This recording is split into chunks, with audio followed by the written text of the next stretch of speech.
بتاتے ہیں ایک آدمی کی شادی ہوئی اور بیوی رخصت ہو گئی اور 3 مہینہ بیاہ بھوا کہ بیوی ایک لڑکے ماتاری ہوئی ہے تو اب وہ کیا آدمی کے چہرہ اترے لگ دھیرے دھیرے 15 دن گزرا 15 دن بعد دبرائے گا چہرہ مرجھائے گا ایک دن کے عورتیاں پوچھی اس کی آئے سب کے گھرے لڑکا پیدا ہوتے تو چہرہ چٹک لا کر سکتا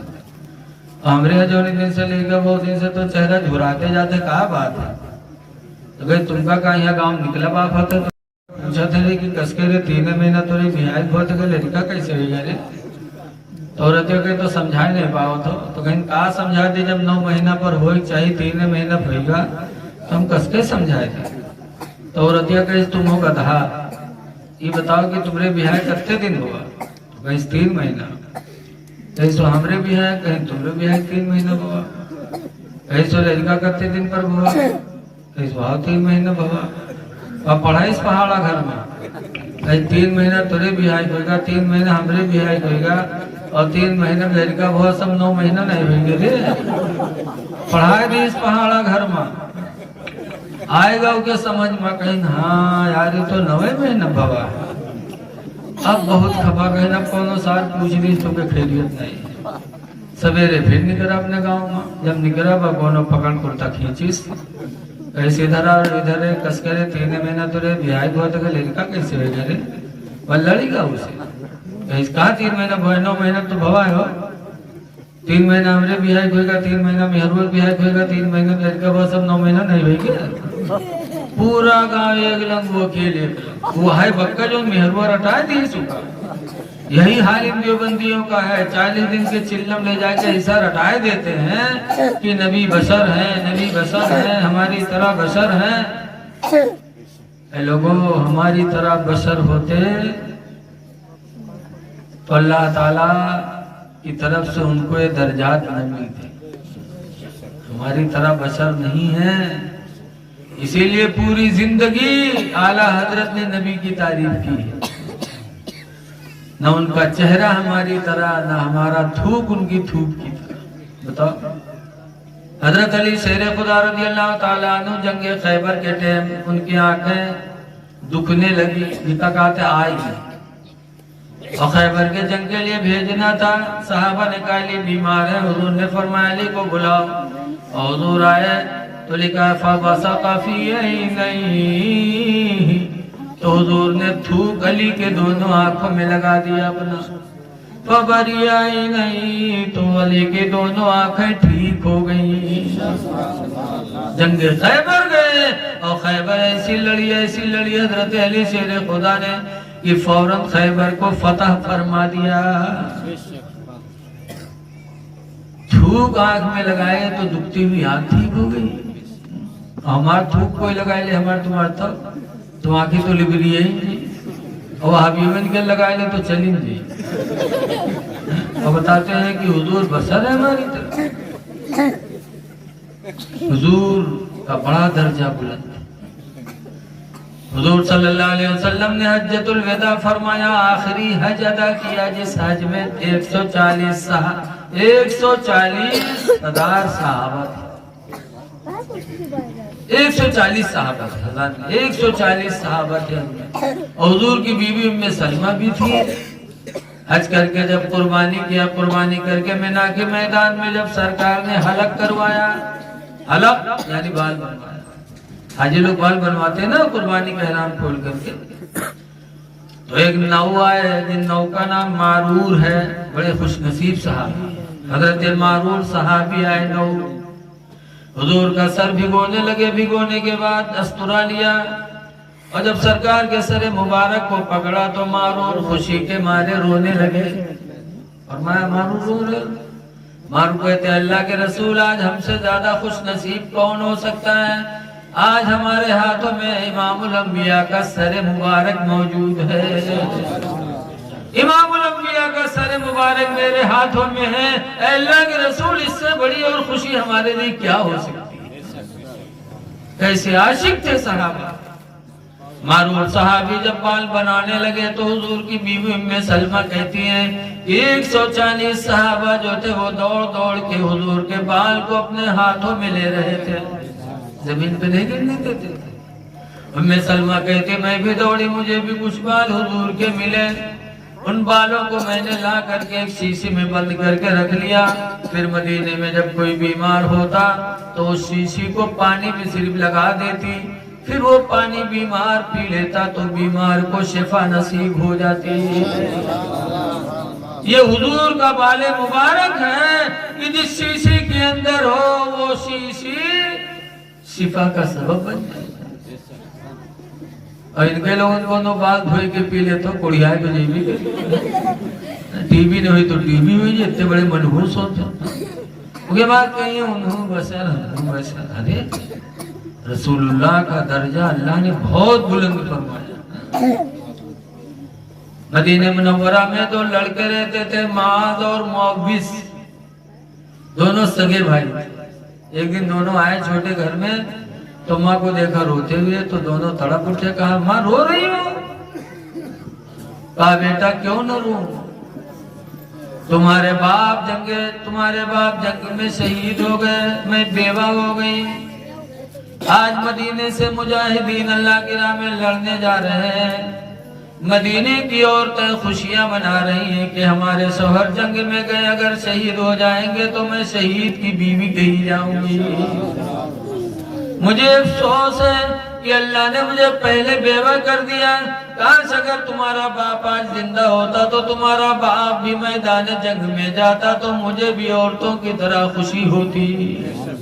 لیکن مجھے افسوس ہے اپنی بیوہ ہونے پر، کاش میرے شوہر دنیا میں نہیں ہے، اگر ہوتے تو آج رسول اللہ کا حکم ملا تھا میدان جہاد جاتے لڑتے شہید ہوتے۔ بچوں نے کہا ماں رو نہیں، ابا نہیں ہے، ہم لوگ تو نہیں ہیں۔ کہا تم چھوٹے ہو کیسے جا سکتے؟ بچوں نے کہا ماں دعا کرو، ہم دونوں بارگاہ نبی میں جا رہے ہیں، دعا کرو کہ اللہ کے نبی ابا کی جگہ پر ہم دونوں کو جہاد میں جانے کی اجازت دے دیں۔ بے شک سبحان اللہ۔ کیا بچے تھے، دونوں بچے گئے ماں حضور کے پاس، حضور سے کہا کہ اللہ کے رسول آج ہماری ماں رو رہی ہے،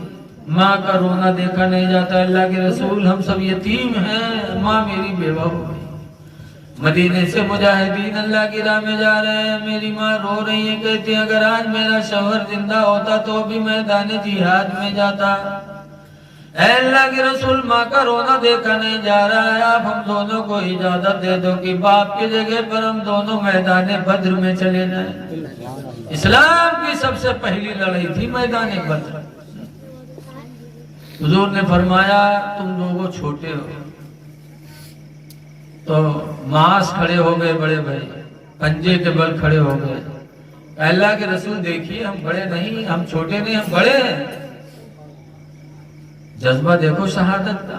تو حضور نے فرمایا اچھا معاذ تم چلے جاؤ، لیکن معوذ تم چھوٹے تم نہ جاؤ۔ اللہ کے رسول ہم نے بھائیجان کو اجازت دے دی، ہمیں اجازت نہیں دے رہے ہو، یہ ہم سے بڑے ضرور ہیں لیکن طاقت میں ہم سے کم ہیں، ہم ان کو پٹک دیں گے، ابھی آپ لڑا دو ہم ابھی پٹک دیں گے، بھائی جان کو اجازت دیا تو ہمیں بھی دے دیجئے۔ سرکار مسکرا کے فرماتے ہیں اچھا لڑو۔ دونوں کی کشتی ہوئی اور جب لپٹے تو چھوٹے نے بڑے سے کہا بھائی جان خدا کے واسطے زور نہ لگانا، بھائی جان خدا کے واسطے زور نہ لگانا، مجھے پٹک لینے دینا تاکہ اللہ کے رسول مجھے بھی تمہارے ساتھ شہادت کی اجازت دے دے۔ کیا صحابہ کے بچوں میں عشق رسول کا جذبہ تھا۔ جب پٹک دیا معاذ کو تو حضور مسکرا کے فرماتے ہیں اچھا دونوں جاؤ، جاؤ دونوں گھر میں آئے، ماں کو کہا اماں مبارک ہو، اللہ کے رسول نے ہم دونوں کو اجازت دے دی۔ ماں نے اٹھا کے تلوار دیا اور دعا دی کہ جاؤ بیٹا اللہ تمہیں ثابت قدم رکھے۔ دونوں بچے میدان بدر میں پہنچے، ادھر 313 تھے، ادھر کتنے تھے؟ 1000 کی تعداد سے زیادہ تھے، لیکن جب دونوں بچے پہنچے تو کسی بچے سے لڑنے کا ارادہ لے کے نہیں پہنچے، بلکہ کافروں کے جو سردار تھا ابو جہل، اس کو مارنے کی نیت کر کے گئے اور گئے اپنے چچا عبد الرحمن سے پوچھتے ہیں کہ چاچا وہ ابو جہل کون ہے، ذرا بتا دو اس کو، ابو جہل کون ہے؟ اس میں نام سنتے تھے کہ رسول اللہ کا دشمن ہے، اسلام کا دشمن ہے ابو جہل، لیکن پہچانتے نہیں تھے بچے۔ پوچھا چچا ابو جہل کون ہے؟ عبد الرحمن نے پوچھا کہ وہ تو کفار کا سردار ہے، اس کا نام پوچھ کر کیا کرو گے؟ تو بچوں نے کہا تھا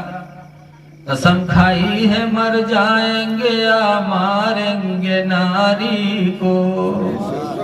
وہ جہنمی ہے۔ ہم مدینے سے چلے تھے، قسم کھا کے چلے تھے، قسم کھائی ہے مر جائیں گے یا ماریں گے ناری کو، سنا ہے گالیاں دیتا ہے وہ محبوب بے شک سبحان اللہ، نعرے تکبیر، نعرے رسالت، جشن عید میلاد النبی، مسلک اعلیٰ حضرت علماء اہل سنت، نعرے تکبیر، نعرے رسالت۔ سنا ہے گالیاں دیتا ہے وہ محبوب باری کو۔ بچوں کا جذبہ دیکھا تو عبد الرحمن بن عوف نے ابو جہل کی طرف اشارہ کر دیا، کہا وہ کھڑا ہے، گھوڑے پہ بیٹھا تھا، سردار تھا۔ دونوں بچے گئے، روایتوں میں لکھا ہے قریب گئے، بچے تھے اس لیے لوگوں نے انہیں روکا نہیں، جانے دیا۔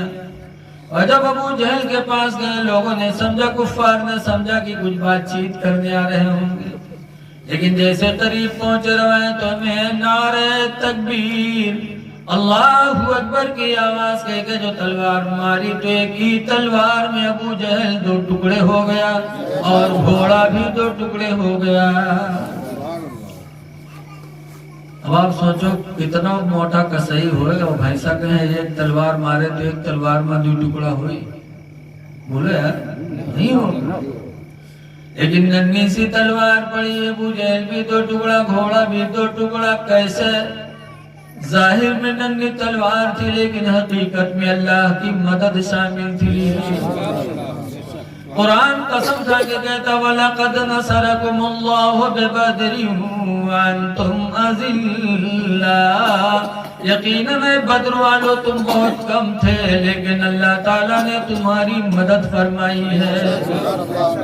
جب اللہ کی مدد ہوتی ہے تو قطرہ سمندر پر بھاری پڑ جاتا ہے۔ بے شک سبحان اللہ،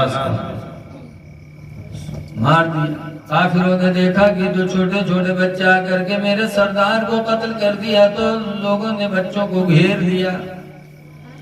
اور گھیر لیا۔ جنگ ہوتی رہی، ہوتے ہوتے چھوٹے معوذ تو اسی جنگ میں شہید ہو گئے اور ماس کا ایک ہاتھ کٹ گیا، لیکن لڑتے رہے۔ وہ ہاتھ کٹا ہوا لٹک رہا تھا، روڑا بن رہا تھا، تو روایتوں میں لکھا ہے کہ معاذ نے پیر کے نیچے رکھ کر ہاتھ نوچ کر کے چھوڑ دیا۔ بائیں ہاتھ سے لڑتے رہے یہاں تک کہ جنگ بدر مسلمانوں کے حق میں فتح ہو گئی، کامیاب ہو گئے، کفار بھاگے۔ اب حضرت معاذ ابن جبل، حضرت معاذ گئے، وہ ہاتھ اٹھا کر لائے، ایک ہاتھ سے لائے اسے، اے اللہ کے رسول یہ ہاتھ اللہ کی راہ میں میرے بدن سے جدا ہو گیا۔ تو حضور نے وہ ہاتھ لیا اور معاذ کے اسی ہاتھ پکھورے میں رکھا اور اپنا ہاتھ ایسے ایسے پھیر دیا، تو حضرت معاذ کا ہاتھ پھر پہلے ہی کی طرح ہو گیا۔ پھر اسی ہاتھ سے کئی جنگوں میں حضرت معاذ شریک ہوئے، اسی ہاتھ سے جہاد بھی۔ بے شک سبحان اللہ، سبحان اللہ۔ یہ رسول اللہ کا ہاتھ تھا کہ کٹے ہوئے ہاتھ کو بھی رکھ کر کے ہاتھ پھیر دیا تو ہاتھ پہلے ہی کی طرح صحیح ہو گیا۔ اے لوگوں، نبی کی طرح کون ہو سکتا؟ سبحان اللہ، سبحان اللہ۔ نبی کا درجہ بہت بلند ہے، اسی لیے اعلیٰ حضرت امام اہل سنت فرماتے ہیں کہ خلق سے اولیاء، اولیاء سے رسول، خلق سے اولیاء، اولیاء سے رسول، اور رسولوں سے اعلیٰ ہمارا نبی، بے شک سبحان اللہ، سبحان اور اللہ۔ رسولوں سے اعلیٰ ہمارا نبی۔ ہماری ماں بہنیں بیٹھی ہیں، اے ماں بہنوں ذرا غور کرو معاذ اور معوذ کی ماں کی زندگی پر، کہ بیوہ ہو گئی تھی،